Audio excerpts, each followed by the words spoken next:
Canada has seen unprecedented levels of immigration in world history over the past 10 years, allowing 8 million people into the country and continuing with Mark Carney to allow another 1.5 million people in the country in 2025. This despite the fact that it is indisputable that the economic, healthcare, cultural effects on our country have been absolutely horrific. They continue to insist on allowing millions of people to pour into Canada, but it's not only Canada, it's all over the West.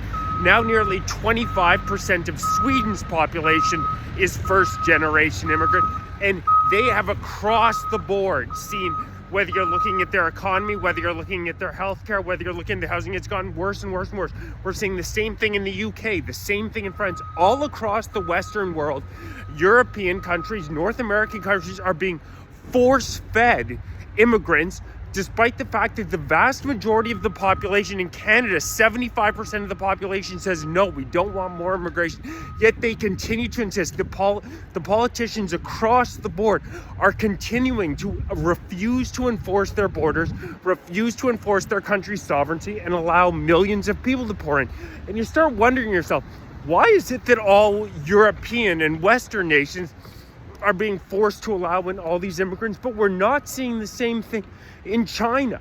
We're not seeing the same thing in Africa. It seems to be only Western nations that are being force-fed this immigration.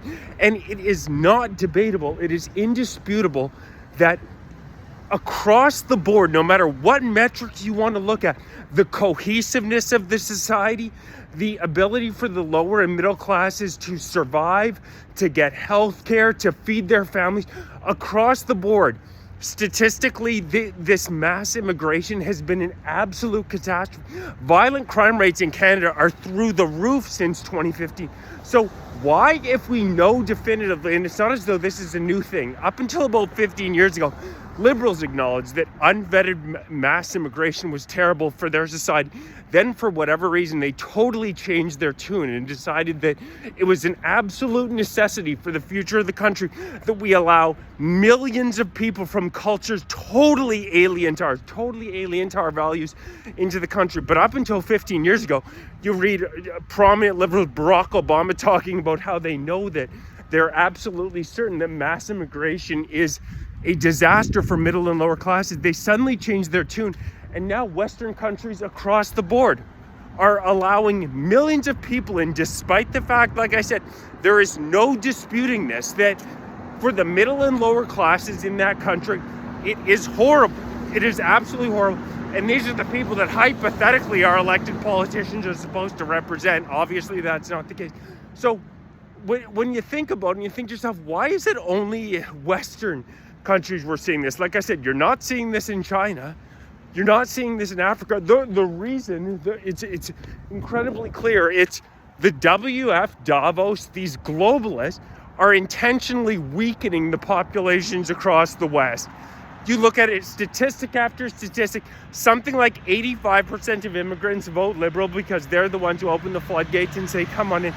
The immigrants are incredibly unlikely to protest against their government. They'll get out and protest for causes, don't get me wrong. In Canada, it's an absolute joke. We have so many disasters in this country, 2 million Canadians using food stamps.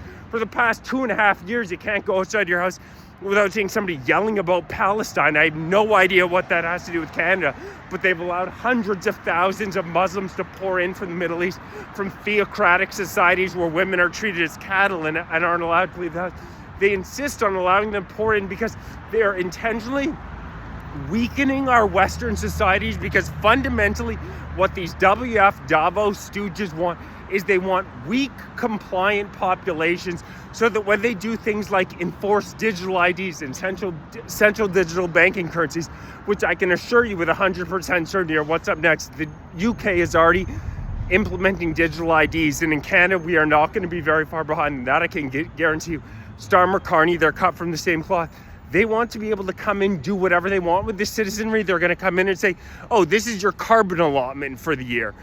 This is your emissions allotment for the year. You're going to have to scan your card And if you've gone over your emissions allotment for the month, you're not allowed to get that meat. You're not allowed to go on that car ride.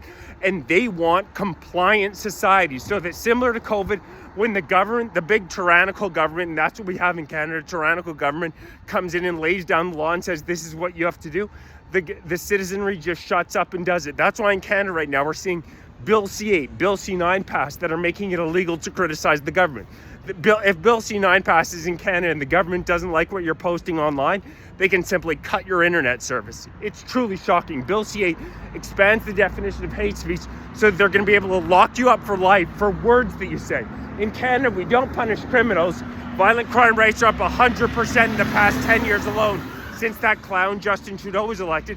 But now they want to be able to lock citizens up for criticizing them. It's a classic commie authoritarian tactic, is go after the criminal, or let the criminals roam free, which is absolutely what we're seeing in Canada. Let the criminals roam free and go after the political opponents. So when you think to yourself, why in Canada are we allowing another 1.5 million people into the country when 75% of the population doesn't want it?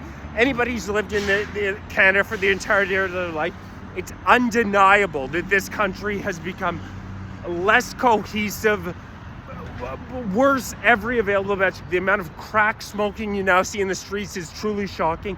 Continue to go downhill and downhill and downhill. It's so obvious many of the effects are people coming here from totally alien cultures, from theocratic Muslim countries where their value system, you think they believe in free speech in a country where if you so-called blaspheme against Allah, you are sentenced to life in prison? You think that these are real champions of free speech, champions of Western values?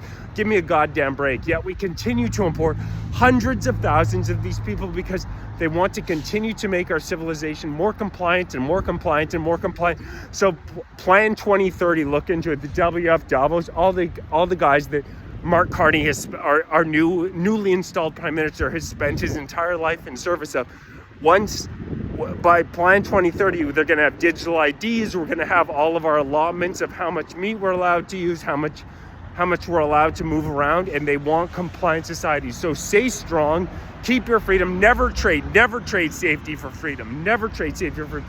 Freedom is the absolute bedrock of Western civilization, and we, as having ancestors who fought and died for this country, who fought and died for these values, we need to stand up as Canadians and say, enough is enough. We're the ones who run this country. It's not these clowns like Mark Carney who have spent their entire career in service of Klaus Schwab and the WF, who say, you will have no freedom and you'll love it. You'll own nothing and you'll love it. Hell no. That's not what our ancestors fought and died for. There's not a shot in hell. We're not letting you get away with it. Please like, share, subscribe, join, become a member. I really appreciate it. I really appreciate everyone who has become a member. If you're watching on TikTok, make sure you're following on YouTube, youtube.com/@FightForCanada 2025. Patriotic Canadians need to stand up, put their foot down, and say enough is enough of this garbage.